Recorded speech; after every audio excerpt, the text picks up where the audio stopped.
What's going on, team? It's your boy G, and today we're gonna be talking about She-Hulk episode 3.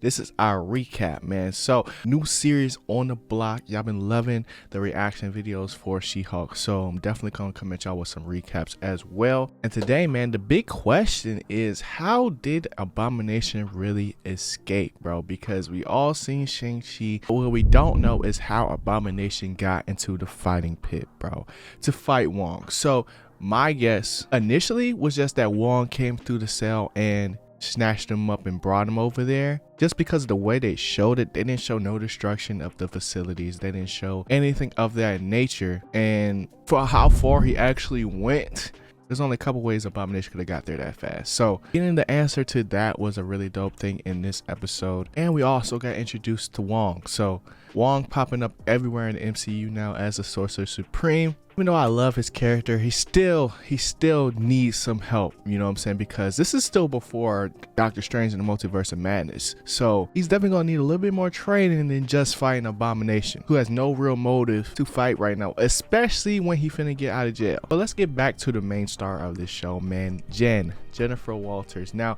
I love the fact that they continuously break the fourth wall. I think that they are developing a formula. It's not in the same manner every single episode, which is something I'm starting to enjoy because you never really know when it's going to happen. Take for instance when she took her hands off the wheel and just started talking to us in the middle of traffic, bro. Like, I was blown back by that. I was like, ain't no way she just did that. But then she also gives us key insight to what the show is actually about and expresses things like this is not going to be just a straight up cameo show. Remember who the show is really about. So there's things like that that continuously lock you into what you're actually watching, and it's definitely an enjoyable experience. Now, I don't know if this means that we're not going to get any more cameos for the rest of the season per se, but they definitely want us to be aware that they know what they're doing.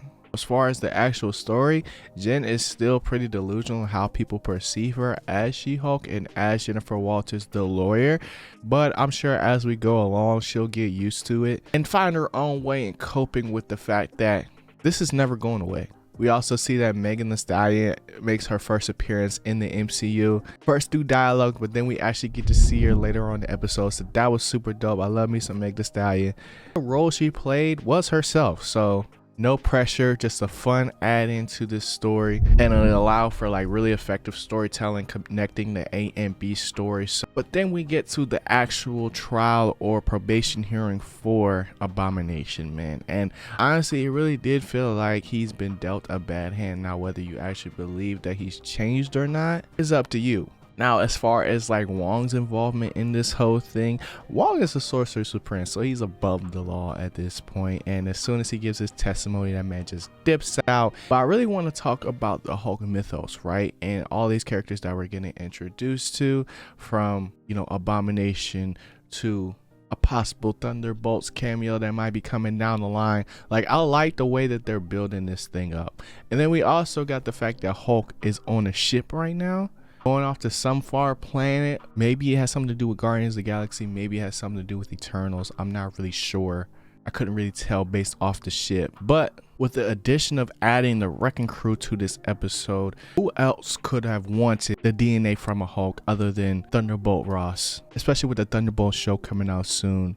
Like, are we going to get a Red Hulk eventually? I don't know. But I'm definitely excited to see what happens. And then honestly, bro, this show is just really fun, bro. I mean, they had She-Hulk and Meg Thee Stallion twerking in the post-credit scenes for this joint. Like, who does that, bro? Like, I don't know. This is feeling really different for Marvel, and I'm liking it, bro. And I'm really starting to appreciate the show that this is starting to become. Is it the funniest show out there? Is it The Office? Is it Parks and Rec? No.